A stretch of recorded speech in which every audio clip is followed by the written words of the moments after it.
Nornaveiðar í Víðidalum, Íslandsmót í gangi og nú er ég búinn að handsama formannana og ég er að segja ykkur að formannana.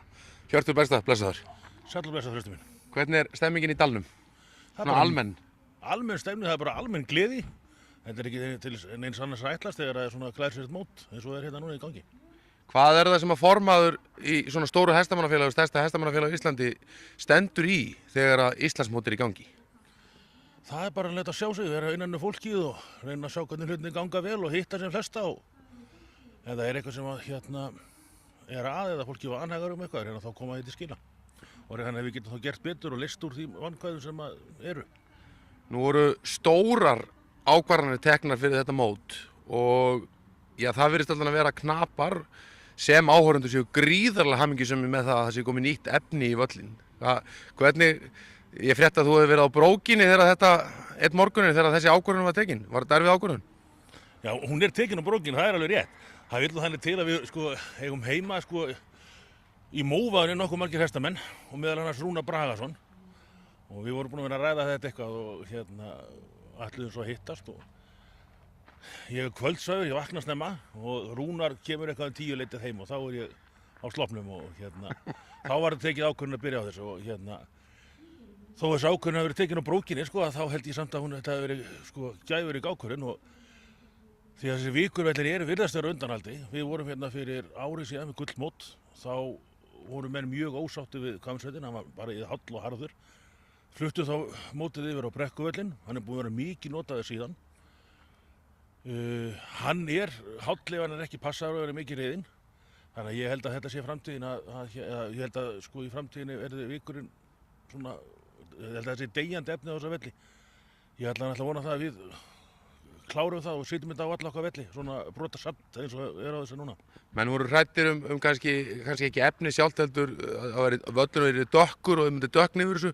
Ég get ekki betur síðan að bæði áhorfendur og knapar tala um það að þetta lyfti bara umgjörðinni allri upp og eru nú glæsileg fyrir.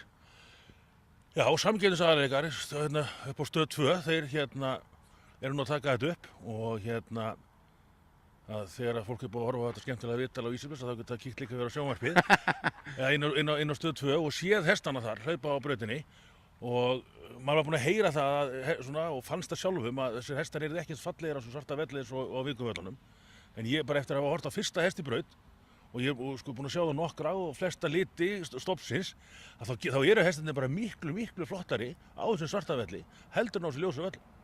Og svo vantilega framöndan núna er það náttúrulega að koma úrslit á morgun, B-úrslit á morgun og A-úrslit á sunnudag og við náttúrulega óskum þess að vera gott veður. Já. En ert þú búinn að pússa skóna og gera græði? Ertu ekki verið verðlaunaafhendingu?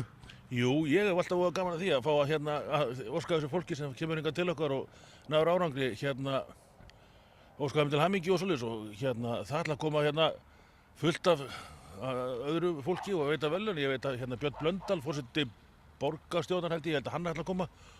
Ólafur og Dorrit, þau ætla að vera á sunnudaginn og fleira fólks sem hefur áhuga á hestum því að þetta er náttúrulega langt besta sportið og það er líka gaman að vera upp í efri hluta Elliðaárdal og þetta er við erum ekki bara stundar hestar fyrir þá sem hér er göngufólk og hjólafólk og veturnar er skíðafólk að skíða á gönguskíðum og svoleiðis þannig að Og þessu tökum við fagnandi hér í dalnum? Já, frábært að hafa þessi flesta Þannig að við viljum bara sjá sem flesta. Eru fáksmenn búin að sækja landsmót? Nei, við erum með. Já, ég held að líki umsókn fyrir landsmót 2018. Við eigum svona frábært svæði, auðvitað höfum við áhuga á því að halda landsmót og þeir sem eru hér, þeir sjáu það að þetta er alveg frábær aðstæða og við getum tekið við í hvaða hestaviðburði sem er. Og ég framkvæmdastjóri Sprettsvarna talaði við mig áðan og hann var einmitt að tala um að þetta væri langbesta svæði á Íslandi til að halda hestamót og ég ætla bara að taka undir með Magga með það að þetta er langbesta svæði. Takk fyrir þetta Hjörtur, gangið vel og mátt fara að pússa skóna, þetta er klart. Takk fyrir kærlega. Við tókum tilfinninguna þegar þú finnur ilminn af lynginu á Þingvöllum og settum á útilitakortið okkar. Endurskapaðu náttúru Íslands á veggjunum á húsinu þínu með alvöru íslensku málningu. 60 ára reynsla við íslenskar aðstæður. Málning, það segir sig sjálft.